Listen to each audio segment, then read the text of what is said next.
Welcome to Access Fort Wayne, a public access television station located inside the main library in Allen County, Indiana. The station has 3 studios, the largest of the 3 being Studio A.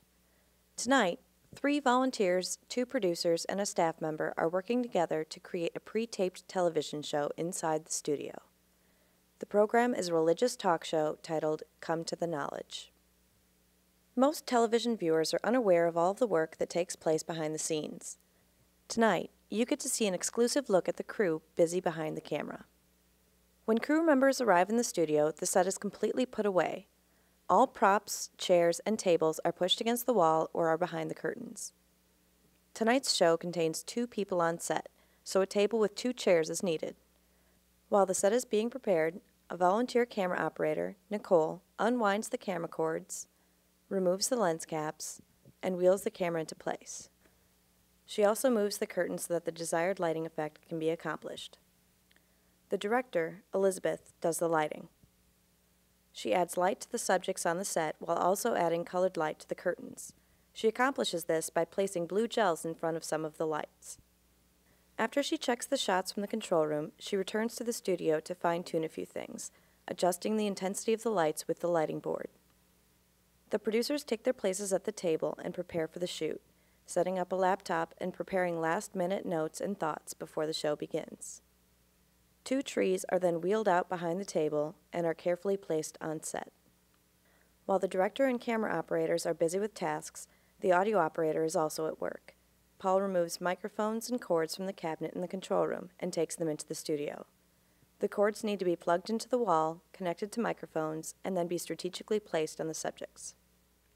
Back in the control room, Elizabeth retrieves the opening tape from the cabinet and loads the tape into the playback deck, or VTR. She also gets out a blank tape in order to record the show and loads the tape into the record deck. Paul checks the sound levels of the opening music and narration.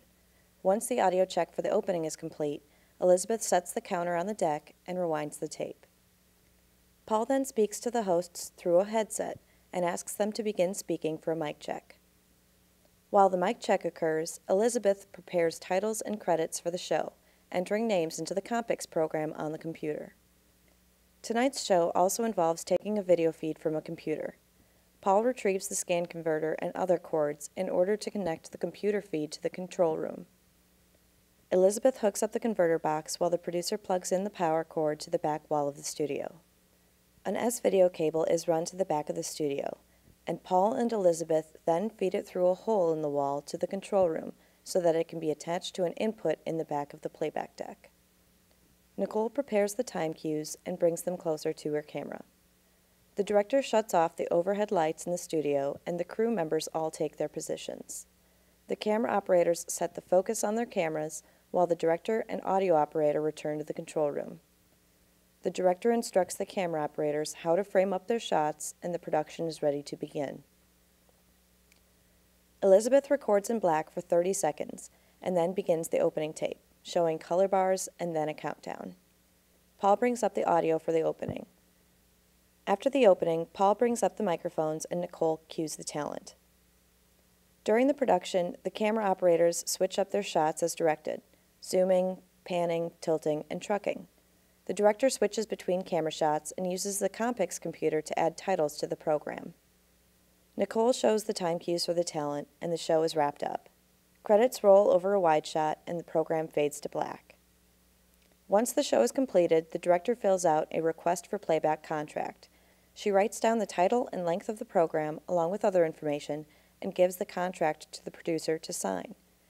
She also labels the tape while the volunteer crew returns everything to its proper location in the studio and control room. So that's how a television program is created at Access Fort Wayne. It takes the hard work of talent, producers, volunteers, and staff to create a program for the public access channels. Once a program is completed, the contract and tape are given to the program director, and the show is then scheduled for playback on the channels. To find out more about Access Fort Wayne, call 260-421-1250.